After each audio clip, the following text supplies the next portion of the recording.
아름다운 찬양이 하나님께 영광이 된 줄로 믿습니다. 할렐루야.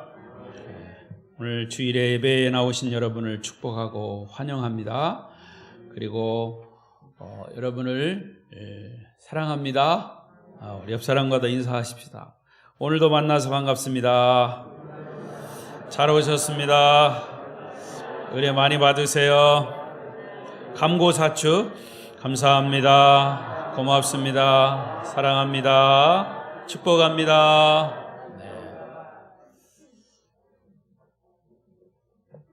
오늘도 성도 여러분에게 하나님의 크신 은혜와 축복이 말씀으로 임하시기를 바랍니다. 여기 부득이해서 예배 자리에 나오지 못하고 혹시 영상으로 예배하시는 분들 가운데도 하나님이 말씀으로 큰 은혜가 임하시기를 바랍니다. 오늘은 2021년도 어린이 주일입니다. 5월 첫 번째 주일 어린이 주일을 맞이해서 오늘 주신 이 말씀에 근거해서 부모의 사명이라고 하는 주제로 우리 함께 은혜를 나누고자 합니다. 오늘 본문의 말씀은 구약의 대선지자인 사무엘이 태어나는 과정을 나타내는 그런 말씀입니다. 여러분 잘 아는 말씀이에요. 사무엘의 아버지는 엘가나, 어머니는 그 유명한 한나입니다. 엘가나와 한 아내 한나 사이에는 오랫동안 아기가 없어서 그 엄마 한나는 하나님께 눈물로 부르짖어서 결국 낳은 아기 사무엘을 하나님께 소원하여 바친다는 그런 내용의 말씀입니다. 오늘 본문 28절의 말씀을 먼저 보십시다. 28절 열어주세요. 28절 시작. 그의 그러므로 나도 그를 여호와께 드리되 그의 평생을 여호와께 드리나이다 하고 그가 거기서 여호와께 경배하니라. 이 어머니 한나가 그 아들 사무엘을 얻고 하나님께 맡기고 바치면서 고백한 그런 기도이면서 말씀이죠. 이 구약 시대에는요, 아기를 낳아서 하나님께 드리는 의식이 있었습니다. 그것이 헌화식입니다. 헌화식. 우리 성결 교단에도 그전에는 이 세례 예식이 있기 전에 어린이 유아 세례기 있기 전에는 헌화식이라고 했습니다. 헌화식. 그러니까 세례 예식이 아니라 그냥 이 아이를 하나님께 맡깁니다 하는 헌화식으로 했는데 어느 그 총회에서 유아 세례 어린이 3세 미만 된 어린이를 하나님께 맡긴다라고 하는 유아 세례식으로 이제 법이 바뀌었습니다. 그래서 3세 미만 어린아이를 유아 세례식을 하면 그 다음에 이제 성인이 된 15세가 되면 따로 세례 예식을 하지 않고 세례 예식 받은 아이로서 바른 성인으로서 인정하는 겁니다. 여러분 우리 성결 교단은요 천주교에서 뭐라고 그러죠? 영세를 받은 사람도 그냥 인정합니다. 그러니까 세례 예식은 한 번밖에 없는 거죠. 그러니까 헌화식도 유아 세례로 이제 세례 예식으로 이제 간주하는 거죠.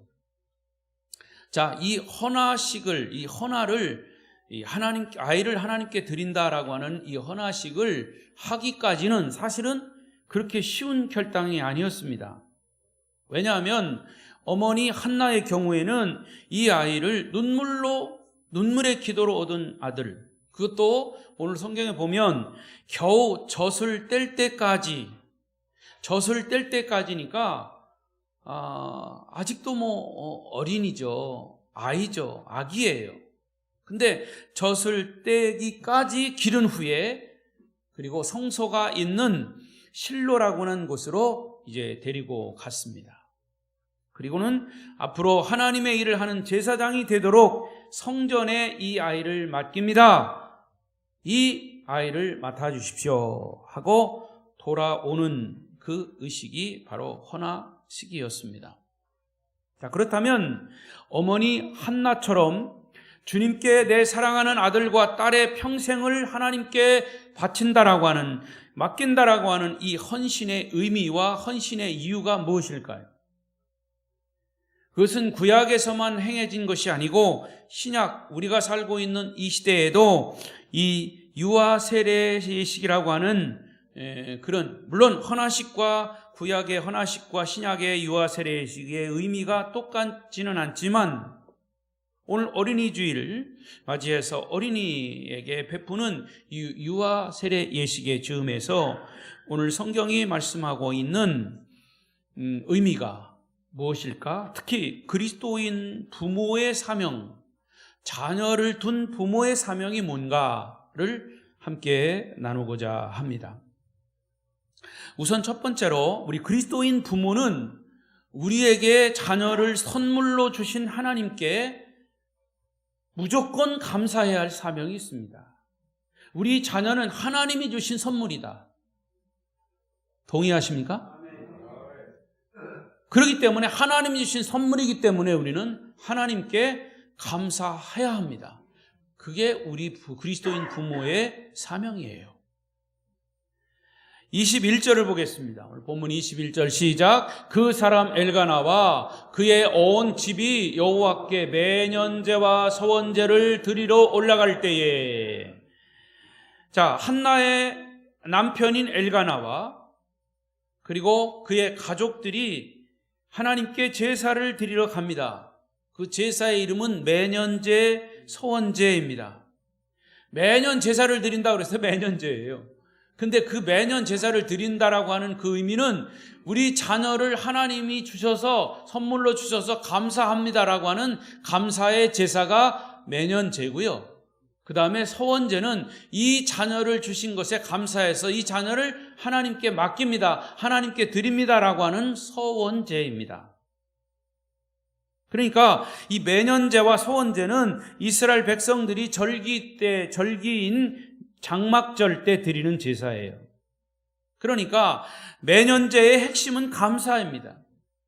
24절에도 보면 그 아이를 데리고 성전에 올라갈 때 제물을 가지고 갑니다. 숫소 3마리, 가루 1에바, 그리고 포도주 1부대를 이제 제물로 가지고 가서, 여기서 숫소 3마리는 언제나 하나님을 향한 감사의 예물로 이스라엘 백성들이 제물로 사용했던 거죠. 여러분, 여기 그냥 숫소 3마리라고 그러니까 그냥 숫소 3마리인 줄 아시죠? 우리 황 집사님한테 물어봐야 되나? 숫소 1마리 얼마나?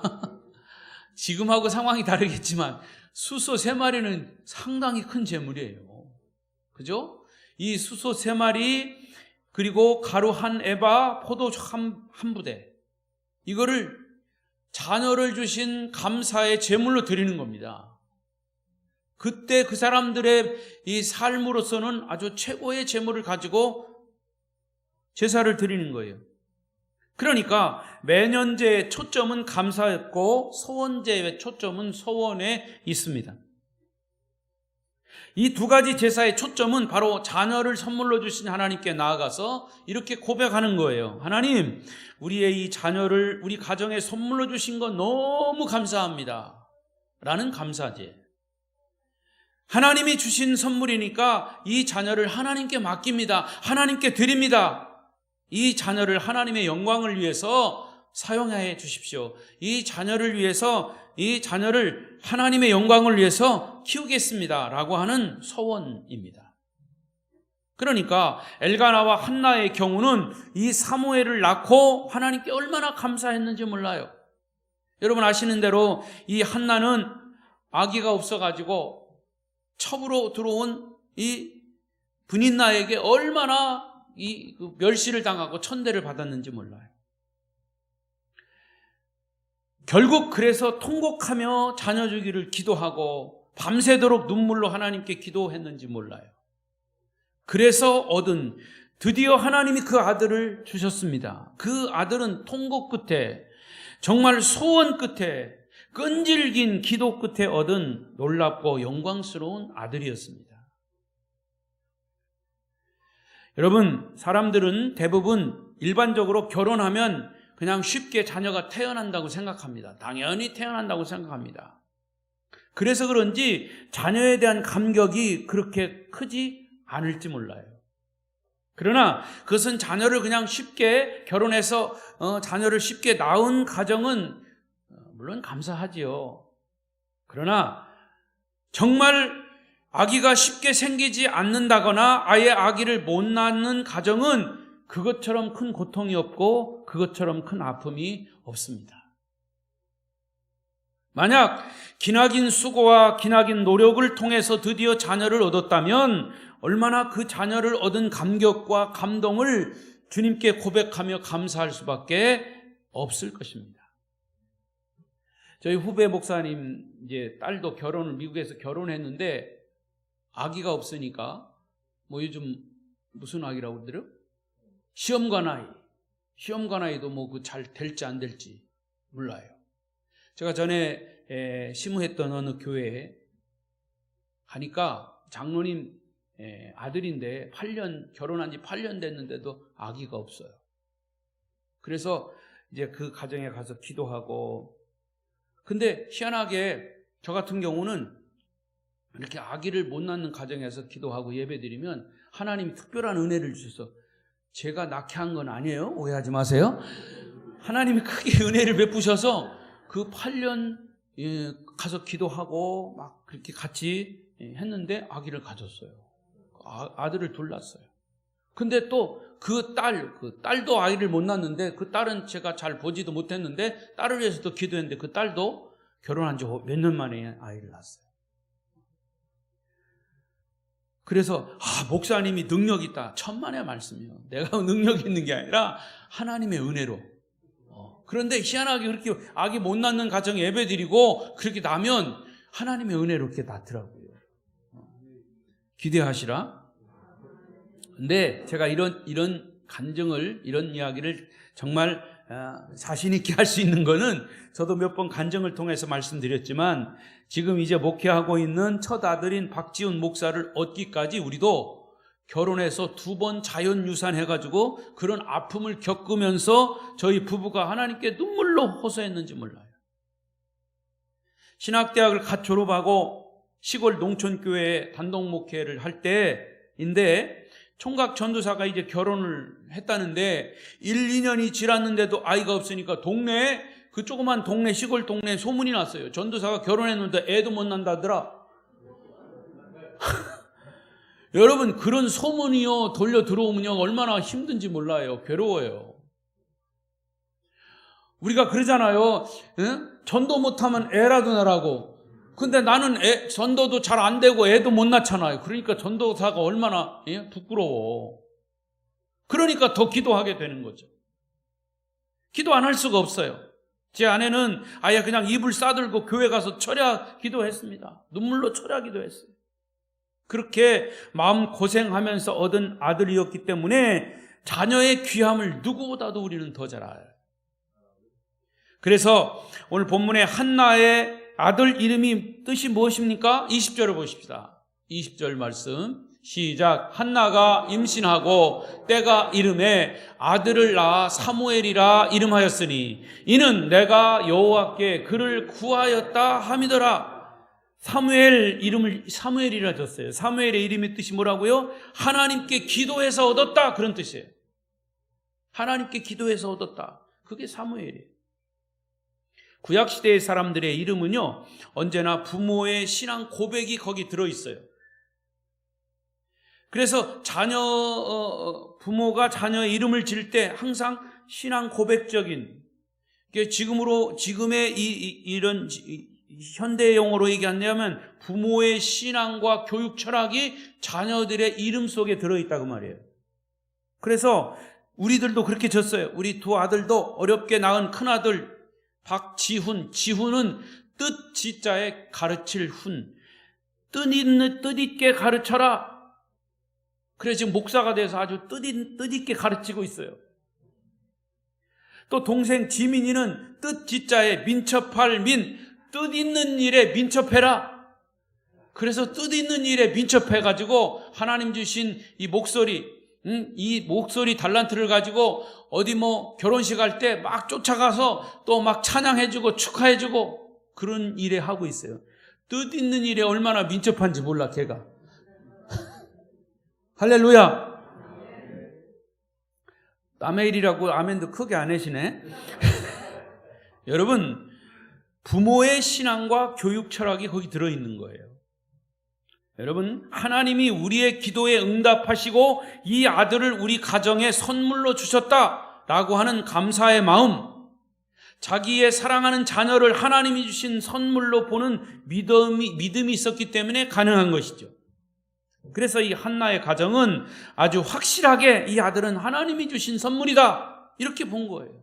하나님의 은혜로 허락된 이 아들이기 때문에 하나님께 감사하지 않을 수 있습니까? 아들을 주신 것이 하나님의 은혜인 것을 확실히 믿는다면 하나님께 감사하게 되고 하나님께 감사한다면 하나님께 맡길 수밖에 없는 거예요. 언제나 모든 종류의 헌신에는요 항상 감사의 전제가 필요합니다.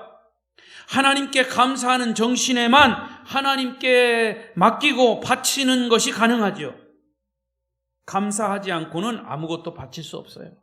감사하지 않으면 단돈 한 푼도 아까워요.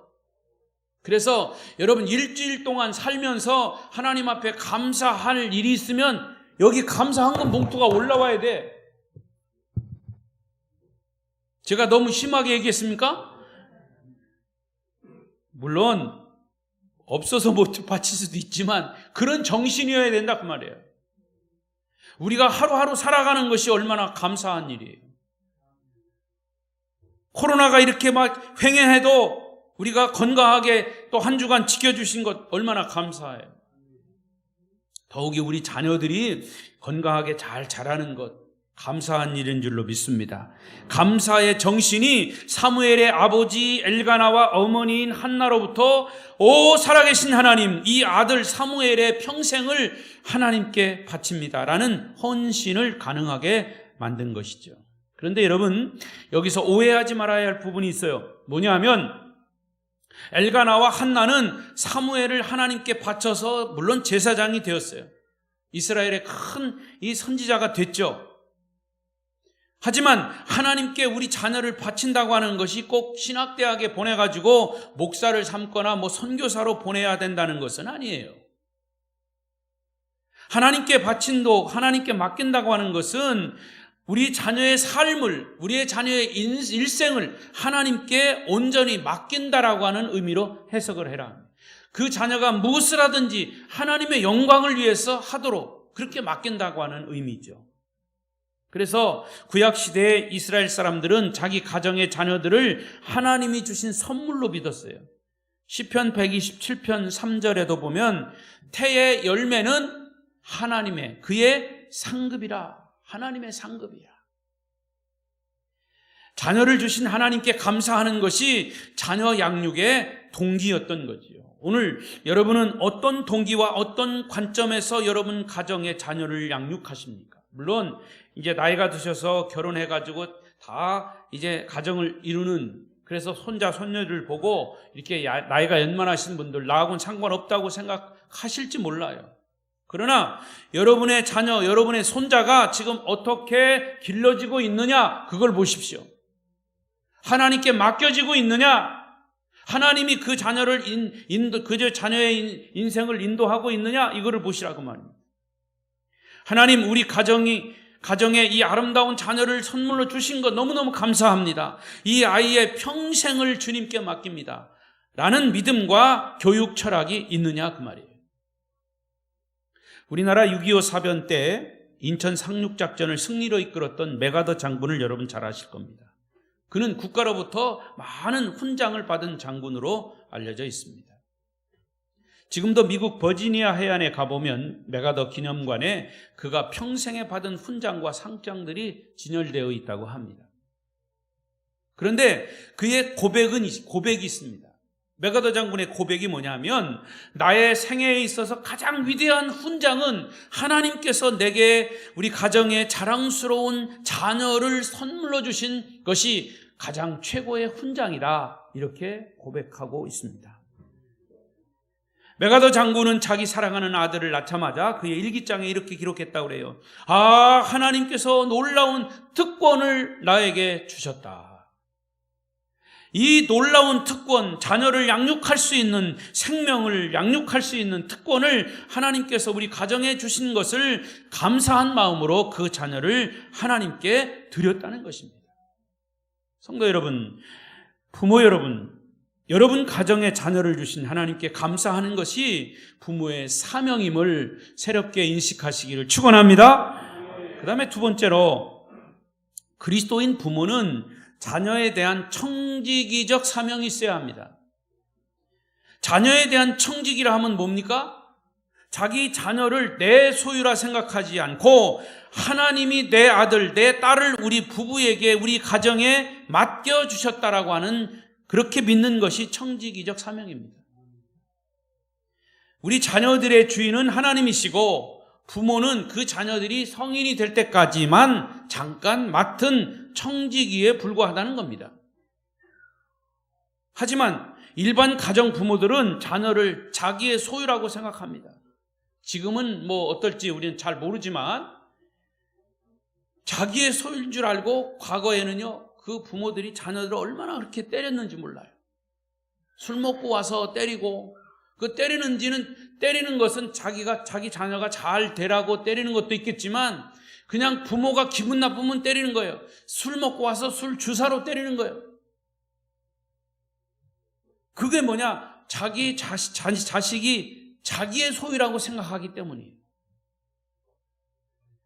그러니까 그 자녀를 내 소유물처럼, 내 재산처럼 생각한다 그 말이에요. 그래서 내 소유니까 내 소유된 것을 내가 왜 바칩니다. 내 건데. 그것은 내 자녀를 하나님께 맡기고 하나님께 바친다고 하는 것은 손해보는 일이라고 생각하는 거예요. 그러니까 하나님께 맡기지 못하는 거지. 청지기적 시각으로 자녀를 바라보는 부모는 어떤 시각이냐? 이 아이의 주인은 하나님이신데 그가 이 아이를 나에게 맡기신 것입니다. 하나님이 잘 성장하도록, 잘 양육하도록 우리 가정에 맡기신 겁니다. 이게 청지기적 사명이라고 말입니다. 여러분, 본래 우리 자녀의 주인이 누구인지 안다면 결국 그 주인에게 돌려드리는 것이 당연한 거예요. 우리는 잠깐 맡은 것이죠. 부모가 자녀에게 집착할 필요도 없고 안타까워할 필요도 없고 고통스러워할 필요도 없고 부모의 생각을 자녀에게 강요할 필요도 없어요. 왜? 내가 주인이 아니고 그분이 주인이기 때문에. 자녀의 주인은 하나님이시기 때문에 하나님이 책임지십니다. 할렐루야. 그러나 자녀가 내 소유라고 하는 의식을 가진 부모는 내 거니까 누가 책임져야 돼? 내가 책임져야 돼. 여러분, 자녀를 부모가 책임질 수 있어요? 여러분은 책임질 수 있나 보죠? 여러분, 내 자녀가 내 소유라고 하는 의식을 가진 부모는 하나님의 뜻이 자녀에게 이루어지기를 바라는 것보다 부모의 뜻이나 부모의 생각을 자녀에게 강요합니다. 아들아, 내가 못 이룬 소원을 네가 좀 이루어달라. 이것은 아주 양호한 겁니다. 나쁜 쪽으로 발전하면 아들아, 네가 내 원수를 좀 꼭 갚아달라. 이렇게 가는 거예요. 부모의 뜻, 부모의 생각을 자녀들에게 강요하는 경우를 우리는 얼마든지 볼 수 있어요. 그것은 소유의식이기 때문에 소유의식. 청지기 의식을 가지고 자녀를 바라보는 부모는 자녀를 하나님의 자녀로 보는 것이, 내 자식이 아니라 하나님의 자식으로, 하나님의 자녀로 보고 그를 통해서 하나님의 뜻이 이루어지기를 기도하고 기대하는 거지. 그리고 주인이 하나님이시니까 하나님이 자녀의 생애를 책임지고 이끌어 주실 것을 믿는 거죠. 우리는 잠시 맡은 청지기에 불과하고 주인이신 하나님이 책임지시니까 얼마나 든든합니까? 그래서 여러분, 하나님의 뜻은 종종 자녀의 마음속에 강렬한 어떤 소원을 통해서 나타납니다. 목사님, 하나님의 뜻이 우리 자녀를 통해서 어떻게 나타나는지 어떻게 알아요? 하나님은요, 매우 상식적이신 분이고, 그리고 우리 자녀들이 잘못되기를 원하시지 않아요. 우리 부모의 마음처럼 잘 되기를 원하시죠. 그렇다면 하나님이 주인이시면 하나님은 더 잘 되기를 원하시죠. 아멘? 그런데 어떻게 상식적이냐? 하나님이 각자에게 달란트를 주셔요. 틀림없이 잘하는 달란트. 저희 아들 예를 들면 우리 큰아들은요, 공부를 그래도 잘했어요. 그래가지고 정말 이름 뜻대로 뭐를 보더라도 굉장히 그 의미를 파악하기가 빨라. 성경을 어렸을 때 보더라도 금방금방 파악해. 그래서 한 살 박이 자기 동생에게, 동생은 그걸 잘 모르면 금방금방 가르쳐줘. 그게 하나님 주신 달란트더라고요. 그 달란트대로 가는 거예요. 또 형과 비교할 때 동생은 공부를 별로 못해. 그래서 수학을 하도 못해가지고 수학 선생님을 붙였어. 과외 선생님으로. 그랬더니 형은 공부 끝날 때까지 그냥 앉아가지고 선생님 이야기를 잘 듣는데, 그 작은 아들은 그 공부 1시간 동안 화장실을 몇 번 가는지 몰라. 화장실이 마려워서 가는 게 아니야. 하기 싫어서 그런 거야. 하기 싫어서. 근데 결국에는 그 둘째 아들이 잘하는 게 노래더라고요. 노래.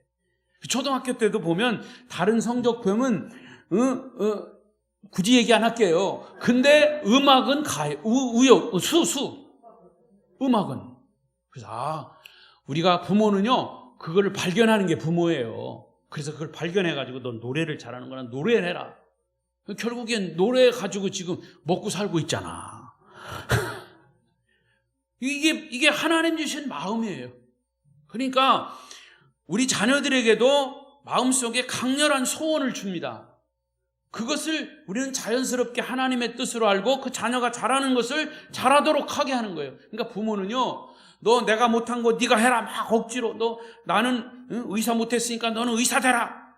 걔는 의사가 달란트가 아니요, 걔는 이과가 아니요, 문과요. 그런데 그냥 문과 애를 이과를 시키라니까 안 되는 거예요. 전국에서 1등 하던 애가 문과인데 그 엄마가 그냥 의사 시키려고 했다가 결국에 안 됐어. 3번 재수해가지고.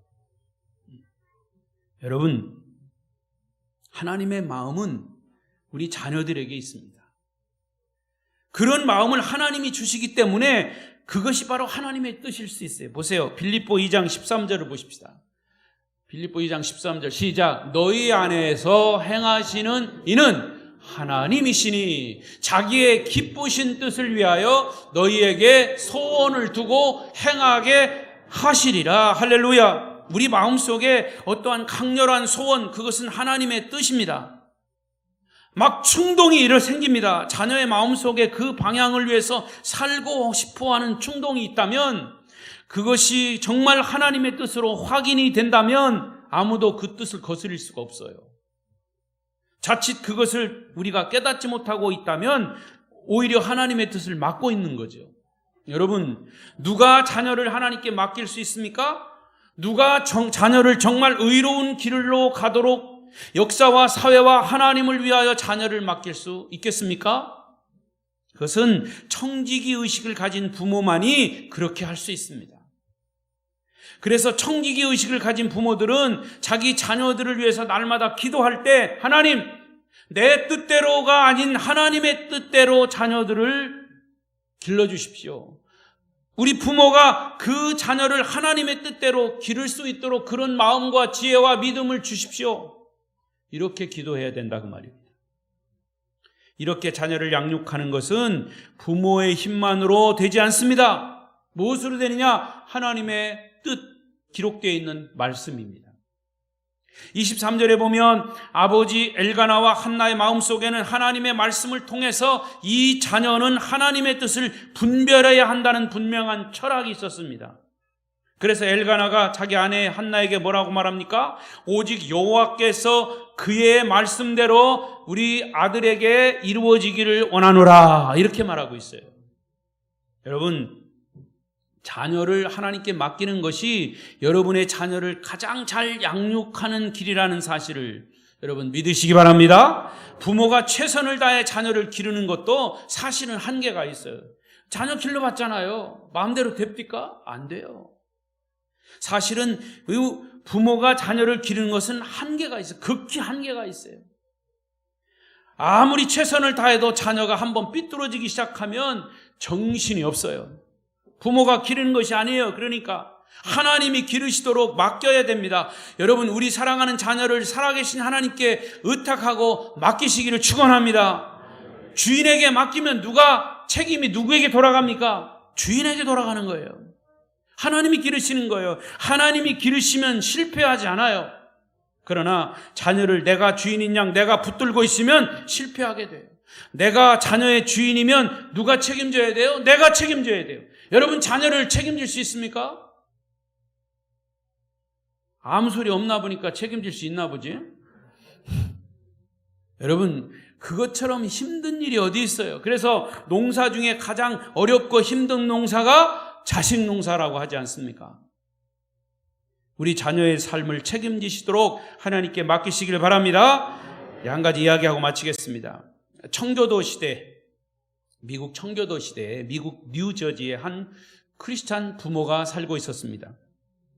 그런데 그 아버지는 그 아들이 10살 때, 어린 10살 때 암으로 세상을 떠나고 말았습니다. 그런데 그 아버지는 세상을 떠나기 전에 자기의 생명이 얼마 남지 않은 것을 알고 10살 먹은 자기 아들이 어머니와 함께 인생의 무서운 역경을 헤쳐나가야 된다고 하는 사실을 너무나 안타깝게 생각을 했어요. 그래서 이 아버지는 자식에게 21통의 편지를 미리 써서 우체국에 특별 부탁을 했습니다. 자기가 세상을 떠나면 1년에 2번씩 6개월 간격으로 아버지가 자식에게 보내는 편지를 그 아들에게 배달해 주십시오. 이렇게 부탁을 했어요. 결국 아버지가 세상을 떠난 후에 그 아들은 아버지로부터 1년에 2번씩 꼬박꼬박 편지를 받아 보았습니다. 그가 20살 때까지. 왜 20살 때냐면 20살이 되면 성인이 되니까. 그리고 그가 이제 결혼을 하게 되니까. 그리고 그 아버지는 마지막 21번째 편지를 아들이 결혼할 때 전해달라고 자기 아내에게 부탁을 했습니다. 그래서 그 엄마는 그 아들 결혼식 바로 전날 마지막 편지를 그 아들에게 전달했습니다. 그는 비록 아버지는 세상에 없었지만 결혼할 때까지 날마다 아버지의 편지를 1년에 2번씩 기다렸다고 합니다. 잘못된 길로 가려고 할 때마다, 청년의 유혹과 욕망에 빠질 때마다 아버지에게서 날아오는 편지, 그 편지에는 어김없이 하나님의 말씀인 성경의 충고가 들어 있었습니다. 꼬박꼬박 성경 말씀을 통해서 충고하는 아버지의 목소리가 그 아들에게 들렸습니다. 결혼식 하루 전날 어머니에게서 받은 그 아버지의 편지에는 이렇게 적혀 있었습니다. 아빠가 정말로 사랑하는 아들아, 사실은 지금까지 내가 너를 기른 것도 아니고 내가 너에게 충고한 것도 아니란다. 나는 다만 하나님의 말씀을 너에게 그대로 전했을 뿐이야. 이제는 하나님께 너를 맡긴다. 이제 너는 결혼하면 내 아내와 함께 이 말씀을 가지고 살기를 바란다. 그리고 내 자녀가 탄생하면 꼭 주님의 말씀으로 길러야 한다. 주님의 말씀은 내 발의 등이요 내 길의 빛이기 때문이란다. 사랑하는 아들아, 아빠는 너를 사랑한다. 천국에서 만나자. 라는 내용의 편지였습니다. 결국 그 아들은 훗날 미국 감리교회의 아주 훌륭한 유명한 목사님이 되었다는 이야기입니다. 이제 말씀을 맺겠습니다. 성도 여러분, 그렇습니다. 어떻게 내 자녀를 주님께 드릴 수 있겠습니까? 맡길 수 있겠습니까? 그것은 청지기적 시각을 가질 때만이 가능합니다. 우리의 자녀들은 내 소유가 아니라 하나님의 소유이기 때문입니다. 주님, 주의 은혜와 말씀으로 우리 자녀를 주님께 맡깁니다. 주님의 뜻대로 우리 자녀를 길러주시고 책임져 주십시오. 우리 아름다운 교회 모든 부모들이여 성도들의 기도가 되시기를 축복합니다. 축복합니다. 기도하겠습니다. 우리가 같이 통성으로 기도하겠습니다. 여러분 마음을 다해서 여러분 자녀가 지금 어떻게 성장하고 어떻게 살고 있습니까? 이 시간을 빌어 하나님께 여러분의 자녀를 맡기십시다. 내가 내 뱃속에서 낳은 자녀라 할지라도